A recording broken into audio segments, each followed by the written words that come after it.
federal minimum wage is set at $7.25. 34 states have adopted a higher minimum wage than this. 2 states have adopted a lower minimum wage than this, one of which is Georgia. Now, I think that we can all agree that $7.25 is a rather low amount of money. However, we expect people to make their income and living based on these wages. As a country, we have failed to raise acclaim and thoughts about these critical issues. These are the people that are our neighbors and friends. They are going through these struggles day in and day out, which we know of. This is why it is imperative to raise the minimum wage in the country that we live in today. I have developed this essay with extensive amount of research in order to bring this speech to you today. First off, raising the minimum wage gives us potential to lift workers out of poverty and improve their standard of living. Citing Economic Policy Institute's 2023 article, today, in all areas across the United States, a single adult without children needs at least $17 an hour, roughly $35,000 annually for a full-time worker, to achieve a modest but adequate standard of living. This is crazy to think about because people, like I said, this is our neighbors and friends that are going through this. People often have to decide whether they're going to take their kid to the doctor today or go to work. They don't have the luxuries of setting aside emergency money in case they need it, which is a sad truth to realize.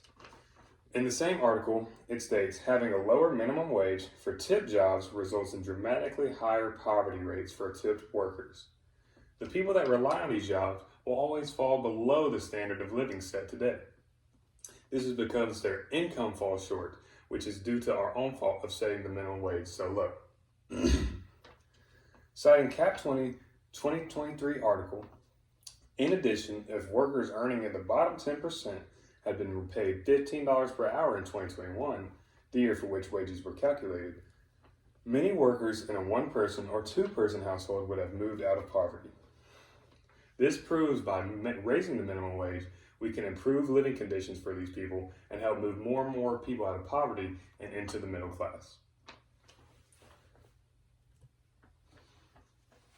Raising the minimum wage also sparks economic growth. The gap between wealth and poor has increased significantly in recent years. And by raising the minimum wage, this will address the economic and income inequality that we have today. It'll give every single citizen in the United States a more equal opportunity to have the income that we all strive to attain for today. In Cap 20's same article, it reads, raising the minimum wage would be an investment in growing the middle class and a clear way to build the economic security of workers and their families. With higher wages, millions of Americans would be closer to economic stability and peace of mind. Raising the minimum wage would be an economic stimulus for all of us. Whether you make $100,000 a year or $30,000 a year, it would benefit you to have more and more people in the middle class. This is what is needed in order to maintain a substantially economic country that we are today. Penn's Social Policy of Practice's 2023 article states that we find that in labor markets that are more concentrated or less densely populated, minimum wage increases lead to overall positive employment effects. This is because a higher minimum wage increases demand, which increases jobs, which then increases money to go around for everybody within these companies.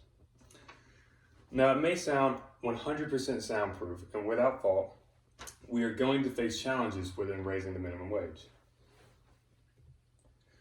One of the big names or big problems that pop up is potential job loss. However, we dispute this claim when Rolf writes in his book, The Fight for 15, high-quality academic scholarship confirms that modest increases in the minimum wage have not led to detectable job losses. Disputing the claim that we made earlier, this proves more and more hope for us to have about raising the minimum wage. Another problem that might come up is inflation. However, a solution is brought to this problem when we read from the Economic Policy Issues 2023 article, increase the federal minimum wage beyond the previous benchmark of $15 an hour to $17 by 2028 in order to adjust for inflation and the fact that many states and localities have already moved to our move to or beyond a $15 minimum wage. By providing a solution, it gives us the utmost hope for moving forward and having a higher minimum wage today. In conclusion, raising the minimum wage will improve the lives of everybody throughout society today. Although there will be definite challenges along the way, the benefits largely outweigh the risks. If policymakers choose to go through with this and increase the minimum wage, it'll create a more inclusive and prosperous society for us to raise our kids in. All in all, it is vital for us to raise the minimum wage in order to continue growing and remain economically sound as a country. Thank you.